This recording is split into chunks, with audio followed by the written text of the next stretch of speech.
Hello. Okay, so I thought I'd do a quick build video for you. I haven't been able to roll this. I've literally just put it together now for you. But if you was going for a weapon damage, you definitely could do the Hanu thing where instead of having the skill tier, you can write over it for weapon damage. I think that would be a good option. But because of time, tip of the spear looks pretty good as well. So I haven't done any rolls on this, but I'll be able to explain. So first of all, because you want to keep some of your skills, you don't really need the tiers. It's the damage that you want to be putting out. So what I would recommend if you're running a damage build with your weapons, that I'd run demo. And the only reason that I'd run demo is that by default, if you go into your turret and go to this middle one, it activates, oh, it's at the top there, 10% damage. So you'll have one skill that's going to be putting out a lot of damage, and that's not based on any skill tier or anything. Obviously, the higher the skill tier, you would be doing more, but you get a 10% boost just for running a demo. But the other thing then from doing that that was interesting is in tip of the spear, so it's you get 10% signature weapon damage, and with the three pieces you get an extra 10% weapon damage. But the four pieces, it says dealing damage with a signature weapon increases total weapon damage by 20% for 60 seconds. So effectively, if you're going through, say, like the summit, what you're doing at the minute, you stick on your grenade launcher, and as soon as the door opens, you fire, and you do any damage to anyone, you're going to get 20% extra weapon damage for the next 60 seconds. So even if you was flicking on every now and then to your special signature weapon, which I've kind of seen you playing with this anyway, which makes me think this would suit you. So all you have to do is every now and then you fire your signature weapon, you hit somebody, and you're going to get 20% weapon damage. So I think between being able to power up your turret without needing a skill tier and the fact that all you have to do is fire your signature weapon, I think this could be a really good option for you. So I've kept the Harmony on. I think the Harmony for me, because of the way I play, is the best weapon in the game. It's pretty accurate, does a bit of damage, but if you hit somebody, you get that extra skill damage on top of it. So it's just the fact that you don't have to kill anyone. All you have to do is shoot somebody with this weapon, and you get 20% skill damage. And you've seen in the summit that you get your turret out in a good place, and it makes a big difference. And if you've already got the 10% from the demo on your turret, and then you're adding to this, I think that this is definitely still the way I would recommend. Now, as the second weapon, I've done the Baker's Dozen just purely because it does so much base damage.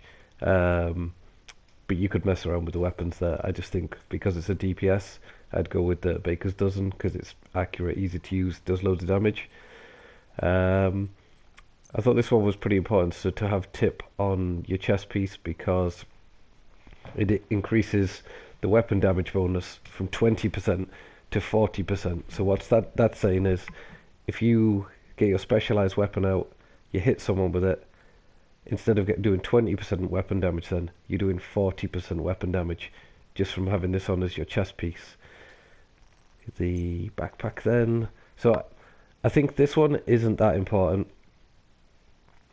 So this one just increases the signature weapon damage, whereas I think if I was using this build, I would only be using my signature weapon to give me the weapon damage bonus. So I'd just fire once, switch over to my weapon, and I'd use the damage, and then switch back over. Now the way that the ES has kind of worked out, this is only my real option here because of the pieces that I have. So it's okay, but you could definitely replace this or change the order of this one. Well, I think tip the vest is very important, that you would need this one in this slot because that is going to give you a big weapon damage bonus. Everything else is fairly flexible, so I still think this is also probably best in slot in terms of the Fox's Prayer because you get the weapon damage, you get the damage out of cover, and these are my magic ones the other night that I was able to get skill damage on. So a lot of weapon damage builds that you will look for will say stack crit, but to be fair, I don't ever think crit gives you the extra bonus that weapon damage does. And if you was going all out, you could put crit everywhere. But I think for me, if you stacked weapon damage, use the tip bonus to get you the weapon damage, and then stack a little bit of skill damage to fuel your turret, it would be much more beneficial to stacking crit chance and crit damage everywhere. Oh god. But in saying that, you can. I haven't rolled any of these pieces yet. The other thing is I've gone for Overload because it gives you rifle damage, and then I've gone for Wyvern. What am I talking about? Sorry, I've got a cough. Oh god. So Walk Harris because it gives you the extra 5%. So I think to me this is a fairly easy build.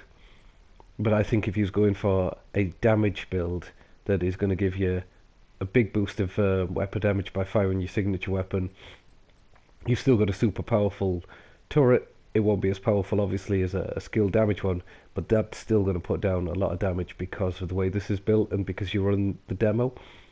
I think I have to go through now and try and work out what I'm going to roll on these, because at the minute I only have 30% crit chance, which isn't bad to say. I've not stacked anything. Crit damage is at 42, and that's without really rolling. So I think for me, like on this piece here, I'm definitely going to be rolling that for weapon damage. If I was looking at this, again, my options here is I could quite easily max out the weapon damage, which is probably what I'll do because this is all about weapon damage. But it's not too bad. I could get rid of that headshot damage and put some skill damage on there. It's already got a good bit of crit chance. That's a tricky one because I like to play with my skills, so I'd be tempted to roll off headshot damage there because I'm not going to use that at all. But in saying that, if this is about weapon damage, you're probably better off maxing the weapon damage there. What else have I got here? And again, a tricky one there, because headshot is a bit of a waste.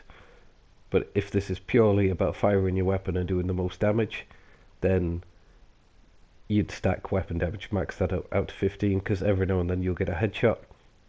I think with this build, I'd be tempted to replace the headshot damage there with skill damage for my turret, but you could also stack crit chance, crit damage.